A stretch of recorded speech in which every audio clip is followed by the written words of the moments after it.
নমিস daily ব্লগের সবাইকে স্বাগত। আশা করি সবাই ভালো আছো। আজকে চলে এলাম একটা ইউনিক আর খুব টেস্টিকর আর সহজ পদ্ধতিতে পাঁপড়ের রেসিপি।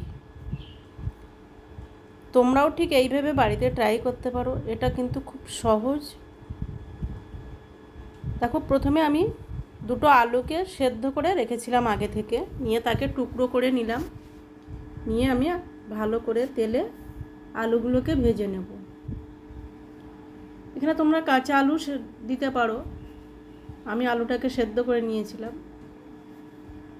নুন হলুদ দিয়ে ভালো করে ভেজে নেব আলুটাকে।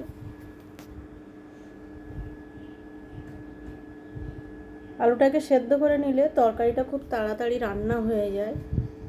তারপরে আমি আলুটাকে সাইড করে দিয়ে দিলাম তেজপাতা, শুকনো লঙ্কা আর সামান্য পাঁচফোড়ন।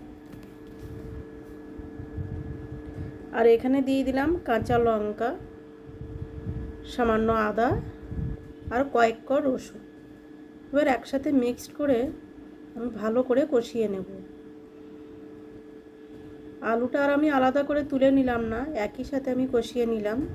নিয়ে আমি দেখো পরিমাণ মতো জল দিয়ে দেব। যেহেতু আলুটা এখানে সেদ্ধ করা আছে, ঝোলটা তৈরি হয়ে গেলে এবার আমি দিয়ে দেবো পাঁপড়। আর পাঁপড়গুলোকে আমি আগে থেকে ভেজে রেখেছিলাম। এটা কিন্তু খুবই টেস্টি করে, এটা রুটি পরোটা ভাত সব কিছুর সাথে খাওয়া যায়। দিয়ে দিলাম সামান্য চিনি আর দিয়ে দিলাম 1 চামচ জিরে গুঁড়ো। জিরে গুঁড়োটা মাস্ট। রেসিপিটা কেমন হলো লাইক করে কমেন্ট করে জানাবে।